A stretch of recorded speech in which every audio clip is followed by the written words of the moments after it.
I've used my Thermomix to weigh, mix and knead my dough for these finger buns, and I've allowed it to prove in the bowl with the lid on so that it's a nice warm atmosphere. I'm now taking the dough out of my Thermomix bowl. I'll do this if I don't need to use my Thermomix bowl for anything else. Otherwise, I'll take it out and put it in a thermoserver or a bowl with a lid on. Now what I'm doing is I've put the Thermomix bowl back in place and I'm giving it a couple of shots of turbo, and what that does is it flicks the excess dough that's stuck to the blades to the outside of the bowl so it's easy to remove. As you can see, there's a whole lot now that's stuck to the outside of the bowl, and I'm just taking it out with the spatula. Now with my dough on the bench, I'm just going to bring it together so it's easier to handle, and then I'm going to use my cutter to cut it into shapes that will weigh about 70 to 75 grams. I use my Thermomix to weigh these, but of course you can make them any size you like. You could make this into a whole loaf if you wanted to.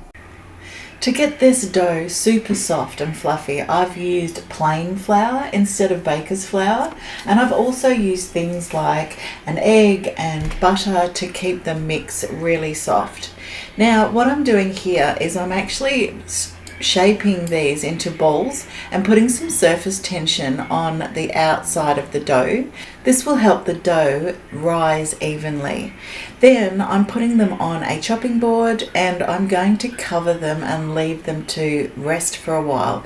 They call this bench resting, and it just helps when you go to shape the dough. So I'm cleaning off the bench and I'm going to then put a cover over. So today it's pretty cold in my kitchen, so I'm going to also cover with a tea towel. So first of all I put my baking sheet over so it doesn't stick, and then my tea towel. I'm letting them rest here for 10 to 15 minutes, and then I'm going to come back and shape them into the finger buns. I'm getting my baking sheet ready with my baking liner, and then I'm dusting my bench top with a little bit of flour, not too much because you don't want to dry out your dough. Then one at a time you take each dough ball, make sure your hands are not too sticky, and you spread them out. As you can see, I'm shaping this now into a long finger bun. This technique takes a little bit of practice, but once you've done it a few times, you'll be an expert.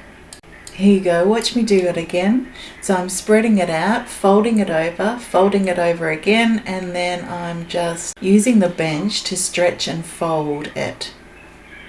With that done, place them on your baking sheet, and I make sure that I have a little gap between each one, probably about a finger space, and then I'm going to cover them again and let them prove. Now I let them prove until they're touching each other or almost touching each other. As you can see here, they're ready to go in the oven. Now we can pop them in the oven until they're golden brown.